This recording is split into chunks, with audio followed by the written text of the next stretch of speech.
Shopping is hard, right? But I found a better way. Stitch Fix online personal styling makes it easy. I just give my stylist my size, style, and budget preferences. I order boxes when I want and how I want. No subscription required. And he sends just for me pieces, plus outfit recommendations and styling tips. I keep what works and send back the rest. It's so easy. Make style easy. Get started today at stitchfix.com/Spotify. That's stitchfix.com/Spotify. It's the Roger Stone Show on 77 WABC. Welcome back, folks. This is Roger Stone, and this is the Roger Stone Show on 77 WABC. If you're just tuning in, we are interviewing FBI counterterrorism expert, U.S. Naval Academy graduate, and U.S. Marine Corps combat veteran John Guandolo, who has served his nation with distinction.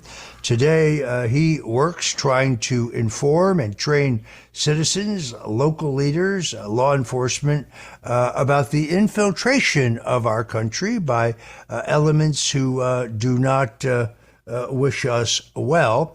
We've been talking initially about the history of CIA Director John Brennan, who is one shady character. It's interesting, John.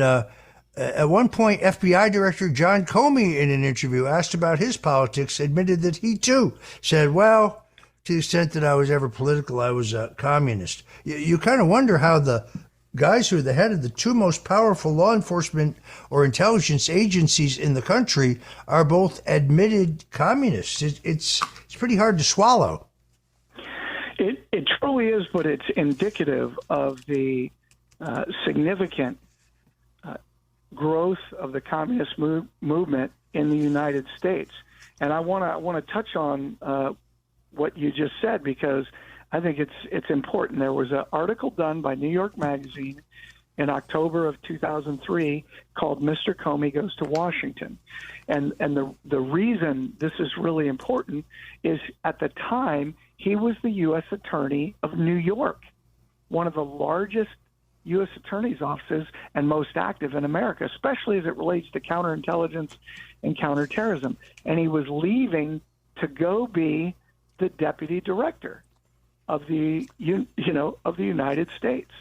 And I want to read, because I keep this handy because I think it's so important. In the article, he said, I'd moved, and this is a quote, I'd moved from communist to whatever I am now.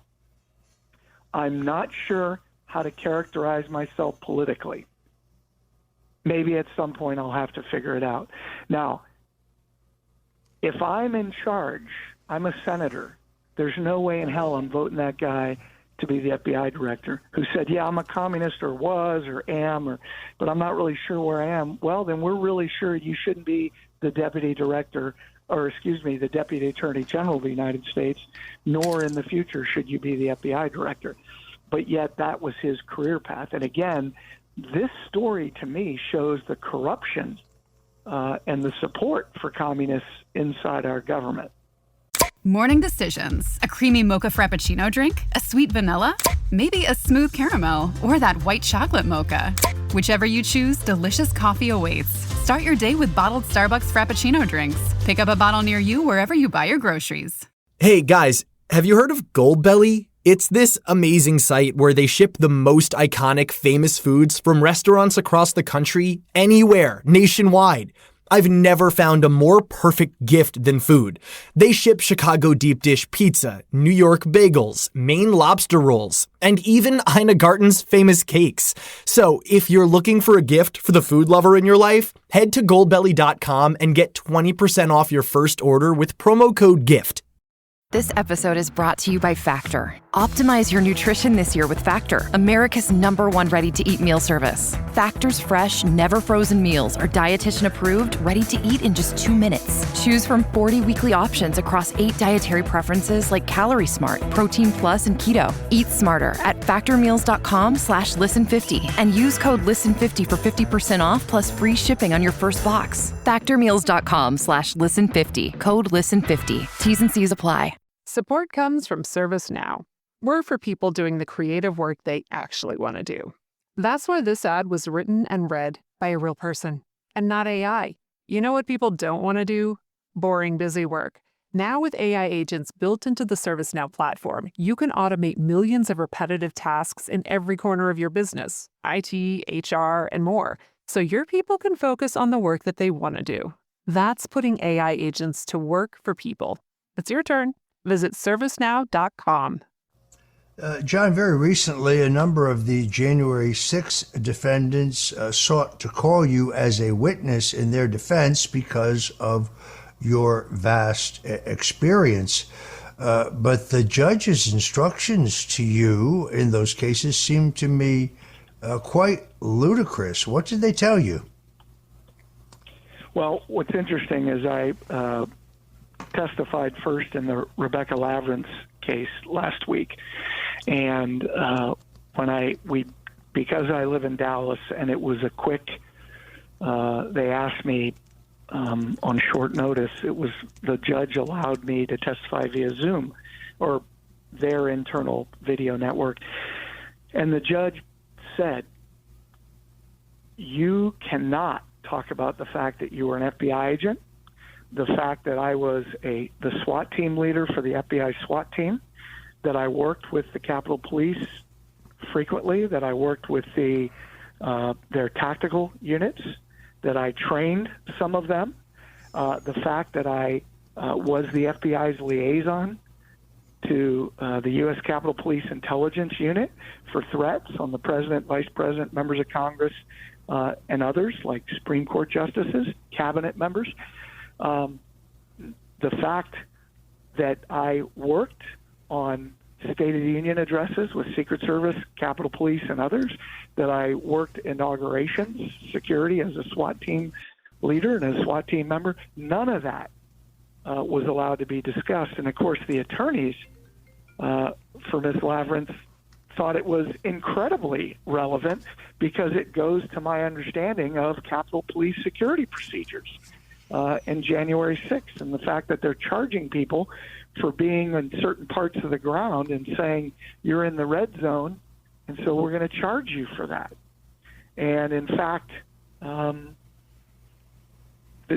that's not how it works. But anyway, that's the point.